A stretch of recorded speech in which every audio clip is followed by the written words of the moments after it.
Good morning, students.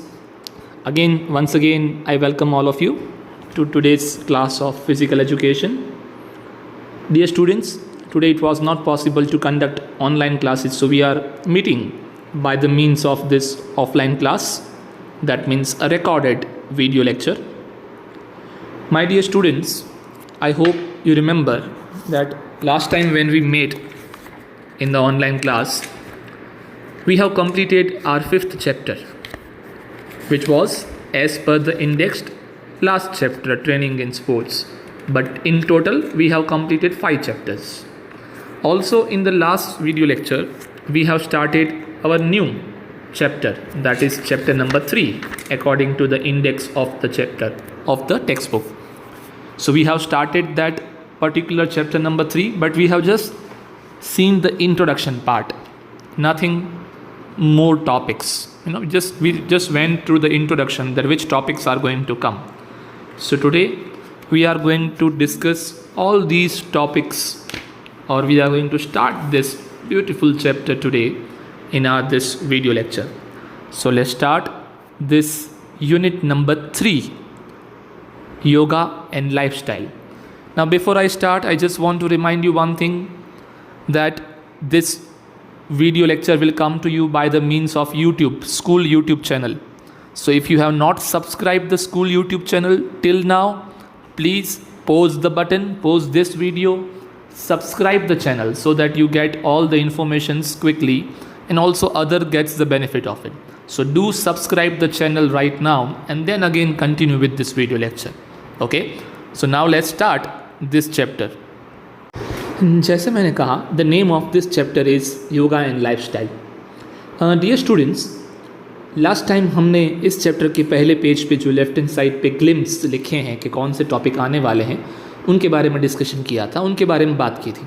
हमने कहा था कि इसमें सबसे पहला टॉपिक जो है वो है आसन्स एज प्रिवेंटिव मेजर्स, कि किसी भी बीमारी को होने से रोकने के लिए, प्रिवेंशन के लिए कैसे योगासन्स काम करते हैं. एक ये है. और दूसरा, उसके बाद अगर आपको कोई बीमारी है तो उसमें कौन सी बीमारी में कौन से योगासन ज़्यादातर काम करते हैं और फ़ायदेमंद होते हैं, ऐसी 5 अलग अलग बीमारियों के बारे में यहाँ इस चैप्टर में समझाया गया है. कौन सी थी वो 5 बीमारियाँ? पिछली बार हमने उन 5 के नाम लिए थे. एक था मोटापा, ओबेसिटी, एक था डायबिटीज़, एक था अस्थमा, 4th था हाइपरटेंशन और लास्ट था बैक पेन. फिर हमने कहीं पे ये भी बात की थी कि बीमारियां तो हज़ारों लाखों हो सकती हैं, इन्हीं 5 बीमारियों को क्यों चुना गया. इसका मेन रीज़न क्या था? 2-3 रीज़न वैसे मैंने आपको बताए थे, बट मेन रीज़न क्या था इसका? मेन रीज़न ये था कि जो ओवरऑल अगर सर्वे किया जाए वर्ल्ड वाइड, हर बंदों को जो अलग अलग बीमारियां होती हैं, तो जो बीमारियां सबसे ज़्यादा मार्केट कवर करेंगी, मार्केट शेयर जिसका होगा, कॉमर्स की भाषा में कहें तो, बिजनेस स्टडीज़ की भाषा में कहें तो, जिनका मार्केट शेयर सबसे ज़्यादा होगा, वो ये 5 बीमारियां हैं.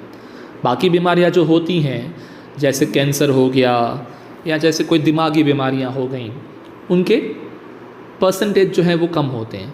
So these 5 are most seen diseases, इसीलिए इन 5 को लिया गया है और उनमें कौन कौन से आसन ज़रूरी हैं उनके बारे में भी डिस्कशन किया गया है. So will see all of them one by one. First of all, in the starting of the chapter we have asanas as preventive measure. जैसे मैंने कहा, किसी भी बीमारी को होने से रोकने के लिए आसन्स कैसे काम करते हैं या क्या उपयोगी हैं, तो इनके बारे में हम पढ़ते हैं. Asanas work in the human body through tissues and muscles. किसी भी मानव की बॉडी में टिश्यूज़ और मसल्स के थ्रू जो ये आसन्स हैं वो काम करते हैं. Organs of the human body are made up of tissues. Thus, the health of the human body is greatly dependent on the health of the tissues. जो हमारी बॉडी है, human body, let it be of anyone, they are made up of tissues. Okay, और जो body tissues से बनी है, तो वो ज़्यादातर बॉडी की हेल्थ जो है वो टिश्यूज़ की हेल्थ पे डिपेंड करती है. जितने अच्छे टिश्यूज़ होंगे उतनी अच्छी आपकी हेल्थ होगी. और टिश्यूज़ कब अच्छे रहेंगे? व्हेन ज़्यादातर योगासन करेंगे तो अच्छी रहेगी ज़्यादातर आपकी टिश्यूज़ की हेल्थ. तो टिश्यूज़ की हेल्थ जितनी अच्छी उतनी आपकी ओवरऑल हेल्थ अच्छी. तो लिंक यही है कि योगासन करें, टिश्यूज़ को अच्छे रखें और अपनी ओवरऑल हेल्थ अच्छी रखें. According to physiology, certain conditions are important for the health of these tissues, including supply of proper nourishment, removal of waste product and carbon dioxide, supply of oxygen, internal secretion of the endocrine glands, and functioning of nerve connections. Physiology के हिसाब से tissues की health अच्छी रखने के लिए कुछ चीज़ों का होना ज़रूरी है कि प्रॉपर नरिशमेंट मिलना चाहिए आपकी बॉडी को, वेस्ट प्रोडक्ट जो है वो अच्छे से उनका निकाल होना चाहिए, कार्बन डाइऑक्साइड का निकाल होना चाहिए, ऑक्सीजन का अच्छे से इनहेल होना चाहिए। तो ये कुछ ऐसी चीज़ें हैं जो फिजियोलॉजी के हिसाब से बॉडी के लिए ज़रूरी हैं ताकि टिश्यूज़ ठीक रहें। टिश्यूज़ ठीक रहेंगी तो हेल्थ ठीक रहेगी। Our supply of nourishment depends upon the quality of food and power of digestion and absorption of the digestive system। जो हमारा नरिशमेंट है, जब कहा कि नरिशमेंट होना ज़रूरी है, तो वो किस पे डिपेंड करता है? तो इस पे डिपेंड करता है कि हम कैसा फूड लेते हैं और हमारा डाइजेशन सिस्टम कैसा है। Yogasana create a feeling of gentle massage to the digestive system and makes the abdominal muscles strong and elastic. Yogasana क्या करते हैं? आपके जो ये मसल्स हैं उनको मसाज देते हैं। आपकी जो डाइजेस्टिव सिस्टम है, कहा ना हमने, आपने 4-5 लाइन में पढ़ा होगा, समझा होगा कि ये पूरी लिंक है, ये पूरी लिंक है जो जुड़ी हुई है। शुरुआत होती है फूड से, मतलब फूड अगर आप अच्छा लेंगे तो ही आपको प्रॉपर चीज़ें मिलेंगी जो मिलनी चाहिए, और जो वेस्ट का रिमूवल होना चाहिए वो होगा ठीक से, तभी आपकी डाइजेस्टिव सिस्टम जो है वो अच्छे से काम करेगी। डाइजेस्टिव सिस्टम अच्छे से काम करेगी तो ही टिश्यूज़ की हेल्थ अच्छी रहेगी। टिश्यूज़ की हेल्थ अच्छी रहेगी तो ओवरऑल हेल्थ ऑफ बॉडी जो है वो ठीक रहेगी। इसीलिए ये पूरी लिंक है जो आपको ज्वाइन करनी है, और ये सब करने में हेल्प आसन्स करते हैं। इसीलिए ये योगासन्स का बहुत ही ज़्यादा इम्पॉर्टेंस है। Regular practice of asana benefits the practitioner immensely in various ways. Means if you are doing it regularly every day, then it will help you in so many different ways. Asana improves digestion of food. Even the mind can be controlled, spine is exercised, and the nervous system can be kept in a good condition, and functioning of the endocrine glands is improved if asana is practiced regularly. See, these are the different benefits that if you do it regularly every day, then these benefits will be there. That you can control your mind. That means you can control everything what you do if you can control your mind. Then your spine, that means your back is exercised. Your nervous system can be kept in a good condition. आपकी nervous system बहुत अच्छी रहेगी.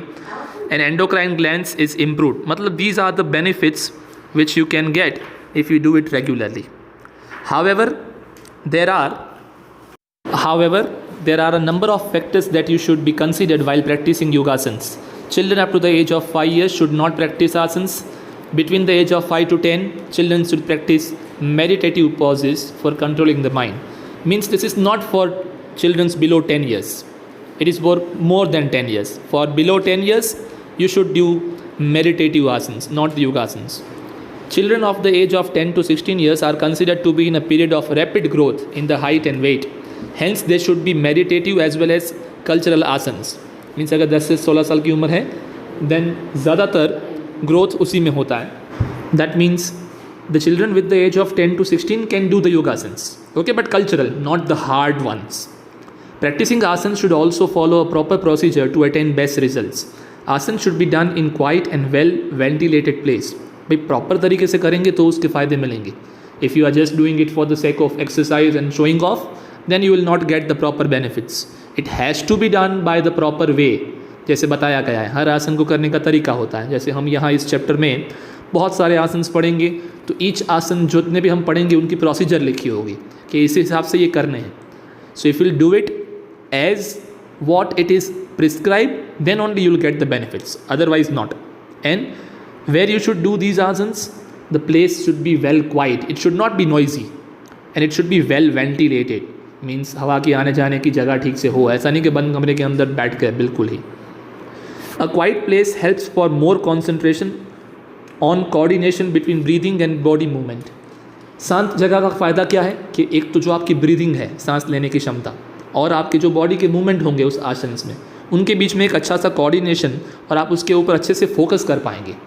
अगर यहाँ पे शांति नहीं है जहाँ पे आप योगासन कर रहे हैं, तो बॉडी और आपका माइंड बार बार डाइवर्ट होता रहेगा. A well ventilated place provides fresh air, and asanas should be done with an uninterrupted and quiet mind. अच्छी जगह हो, well ventilated, तो वो फ्रेश हवा के आने जाने के लिए हेल्प करती है.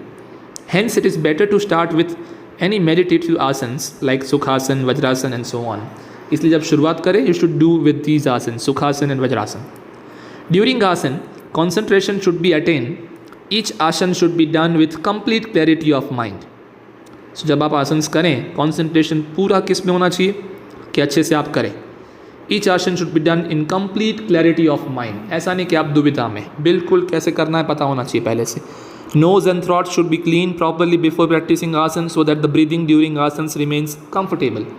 If you are having cold or cough तो उस समय नहीं करना चाहिए. आपकी जो नोज़ है वो बिल्कुल ही क्लीन होनी चाहिए उस समय पे, ताकि ब्रीदिंग में बिल्कुल ही कंफर्टेबल आप रहे. तो नोज़ एंड थ्रॉट ये दोनों ठीक होने चाहिए, मतलब सर्दी जुकाम नहीं होना चाहिए आपको उस समय. The best time for practicing asanas is morning time. Obviously asana should be practice before breakfast as at this time the energy is at the highest and therefore the movements can be done with ease and freshness. नाश्ते से पहले करना चाहिए बिल्कुल, क्योंकि उस समय जो एनर्जी होती है वो बहुत हाई लेवल पे होती है सुबह सुबह मॉर्निंग में. Further the mind can is काम ड्यूरिंग दिस टाइम. इस समय नॉर्मली शांत रहता है दिमाग, दूसरी झंझट मारियाँ जो होती हैं पूरे दिन की उससे दूर रहता है. Asanas can also be done in the evening before dinner. रात के खाने से पहले शाम को 6-7 बजे के आसपास भी आप ये आसन्स कर सकते हैं. Now let's start benefits of asanas for prevention of disease. किसी भी बीमारियों को होने से रोकने के लिए आसन्स के क्या फ़ायदे हैं उसके बारे में चर्चा शुरू करते हैं. Number 1, increase in muscular strength and flexibility. Asanas करने से आपकी मसल्स की जो स्ट्रेंथ है और फ्लेक्सिबिलिटी है उसमें बहुत सुधार आएगा. Asanas are the most beneficial in lengthening the muscles, strengthening them and increasing the flexibility. उसकी लंबाई बढ़ाने में, उनको मजबूत करने में और फ्लेक्सिबिलिटी बढ़ाने में बहुत काम आते हैं. द रेस्टोरेटिव योगासन combined with pranayama techniques can relieve सोर मसल्स एंड रिलीव टेंशंस. अगर आपके मसल्स में कहीं कुछ बीमारी है, सूजन आ गई है, ठीक से काम नहीं कर रहे हैं, तो प्राणायाम विथ योगासन इन दोनों का कॉम्बिनेशन अगर आप रखते हैं, it will help you to remove these problems. Okay, so this is one of the most perfect benefit of yogasans. Second is, जैसे पहला फिजिकल था तो सेकंड थोड़ा मेंटल है. Second is increase mental focus. The asanas encourage an individual to bring the mind under control to go deeper into the poses. This has a lasting effect on mind. आसन से क्या होता है? Encourage an individual to bring mind under control. ये एक किसी भी व्यक्तिगत बंदे को अपने माइंड के ऊपर कंट्रोल करने के लिए एनकरेज करता है. इससे क्या होता है? आपके माइंड काम, आपके दिमाग की कार्य क्षमता बढ़ती है और लंबे समय तक चलती है. Joints become stronger. अब वापस ये फिजिकल एक बेनिफिट हुआ, आपके जो जॉइंट्स होते हैं मसल्स के वो मजबूत बनते हैं. The asanas acts on the joints by giving an internal massage. जैसे भाई बहुत थकान हो तो इंसान मसाज लेता है तो कैसे रिफ्रेश हो जाता है, वैसे ही अगर मसल्स एंड जॉइंट्स इनको मसाज करवानी है तो कोई शरीर खोल के ऑपरेशन करके अंदर तो करवाएंगे नहीं, तो इनकी मसाज ही है योगासन and pranayama. If you will do it तो मसाज होती रहेगी, ऑयलिंग होती रहेगी, तो सारे पार्ट्स ठीक से काम करते रहेंगे. कितनी सिंपल सी बात है. जैसे हमारी बाइक को भी हर 2-3 महीने के अंदर ऑयल की एक पूरी बॉटल लग जाती है, सर्विसिंग लग जाती है. ये अगर सर्विसिंग और मेंटेनेंस आप ना करवाएं तो आपको पता है क्या होता है, धीरे धीरे इंजन की क्षमता जो है वो ख़त्म होती जाती है, और वो ख़त्म होती जाती है then the problem get starts. That is why it's very similar to this one, that if you want to properly maintain your joints, you must be doing these yogasans and pranayam so that it will massage it, it will give it proper oiling so that it will function properly. The joints are able to bear more pressure. The flexibility of the spine is also enhanced. Postural deformities can also be prevented and corrected. Postural deformities means शरीर में कई बार होता है ना, किसी का कोई अंग टेढ़ा है, किसी के हाथ में कोई प्रॉब्लम है, हाथ नहीं है नहीं, टेढ़े होते हैं कई बार कुछ अंग, तो डिफॉर्मिटीज़ जो होती हैं पॉस्चरल, मतलब आपका जो पूरा एक पोस्चर है बॉडी का, उसमें जो खामियां होती हैं उनको भी ठीक करने में ये काम करती हैं. Diseases and problems like arthritis, स्केस्टिया, pain and cervical pain are control and cure with the help of asanas. ये सारी चीज़ों का आसन से इनका उपाय निकल सकता है. Fourth benefit is the cardiovascular system improves. The massaging action of yogasan is valuable for the interstitial space.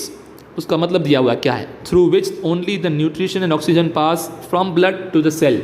ऐसी जगह जहाँ ब्लड से लेके सेल तक न्यूट्रिशन एंड ऑक्सीजन जहाँ से पास होते हैं उस जगह को ये कहा जाता है interstitial space. Improving micro nutrition by healthy lymphatic flow.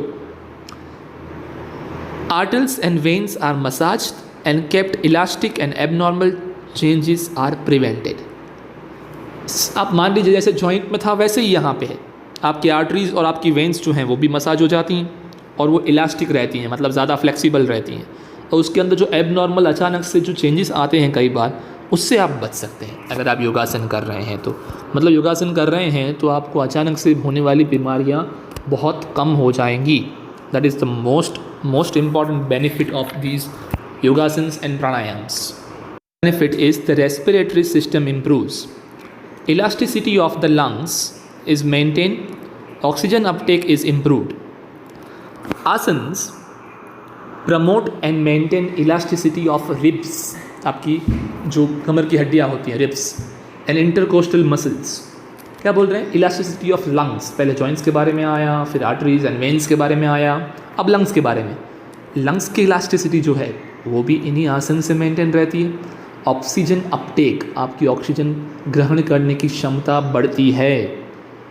ये बढ़ने से आपको दूसरी बहुत सारी सांस की बीमारियों से छुटकारा मिल जाता है। बिल्कुल, तब सोचिए कितना इम्पॉर्टेंस है। बट क्योंकि अगर हमारी मेंटालिटी ऐसी हो चुकी है, we don't believe in prevention, we only believe in cure. जब होगा कुछ देखा जाएगा टैबलेट्स खा के। Intelligent person, educated person like you people who are learning physical education, who have the full subject, a teacher explaining you the benefits of these one, then you should do it to make yourself beneficial. ये रोकने के तरीके हैं, और ये रोकने के, आप समझिए एक बात, रोकने के तरीके कभी भी पेनफुल नहीं होते। पेनफुल चीज़ें होती हैं, हो जाए उसके बाद cure. Prevention is never painful, cure is always painful. So you should be very careful that you go for prevention rather than cure. Standing poses stimulate the lung. Inverted poses toughen the lung. जो आप खड़ी मुद्रा में जो करते हैं उसमें lung stimulate होते हैं, और जो आप इन्वर्टेड उल्टे पोजेस करते हैं उसमें लंग जो है वो टफ होते हैं और मजबूत होते हैं। Forward bends train one to breathe in a limited cavity. आप आगे झुक के जो करते हैं वो आपको ये सिखाता है कि कहीं ऑक्सीजन क्षमता कम हो, ऑक्सीजन कम हो तो वहाँ आपकी ब्रीदिंग कैसे चलनी चाहिए। Back bends strengthen the circulation in the entire lower respiratory tract. अगर आप उल्टा घूम के कर रहे हैं तो आपकी रेस्पिरेटरी सिस्टम पूरी जो है लोअर रेस्पिरेटरी सिस्टम वो ठीक होती है। The cartilages are toned up and they remain soft and elastic. तो ये था 5th वन के रेस्पिरेटरी सिस्टम के ऊपर क्या इसका फ़ायदा होता है। 6th one is the digestive system improves. Yogasan massage the entire gastrointestinal tract. All physiological functions are toned up. Pancreas are benefited by rotational movements. Asans massage liver and enhance elimination of toxins. Liver को massage मिलता है, toxins जो है वो eliminate हो जाते हैं, और सारे आपके पेनक्रियाज वगैरह सारे ऑर्गन्स जो हैं वो अच्छे से काम करना शुरू कर देते हैं। Twisting poses are invaluable for all liver disorders. Twist इसमें आप करते हैं जो योगासन में, वो they are very important for जो लीवर की कुछ प्रॉब्लम्स होती हैं उसमें। Asana massage the gall bladder and prevent any stagnation of secretions. Appetite is improved and all the problems related to indigestion are removed. ज़्यादातर देखा जाए तो हर बीमारी इंसान की पेट के होके गुजरती है। डाइजेस्टिव सिस्टम ठीक नहीं है तो आपका वेस्ट रिमूवल ठीक नहीं होगा, आप खुराक में से जो मिलने चाहिए तत्व वो नहीं ले पाएंगे, इसके कारण फिर प्रॉब्लम्स आना शुरू हो जाती हैं। तो डाइजेस्टिव सिस्टम का ठीक होना बहुत ज़्यादा इम्पॉर्टेंट है जो इन योगासन से होता है। 7th is the glandular system improves. Yogasana is only technique which exerts a beneficial effect on glandular function। ये एक ही ऐसी टेक्निक है जिससे ग्लैंडुलर सिस्टम के ऊपर, फंक्शन के ऊपर अच्छी बेनिफिशियल इफेक्ट होती है। Almost all the glands are thoroughly massaged, अच्छे से सबकी मसाज हो जाती है। and during the various postures optimizing the glandular function, the demand of insulin is reduced. अगर आपको डायबिटीज़ है तो इंसुलिन की डिमांड जो है वो कम हो जाएगी. So one of the very important thing, the nervous system improves. ये लास्ट बेनिफिट दिया हुआ है. All the asanas aim at controlling, purifying, coordinating the nervous system. Control करना, उसको प्योरीफाई करना और उसको कोऑर्डिनेट करना नर्वस सिस्टम को, rather than at muscular display and strength. मतलब ज़्यादातर वही बात है कि वापस क्योर में जाएं, उससे पहले प्रिवेंशन करने में नर्वस सिस्टम को बहुत हेल्प करती हैं.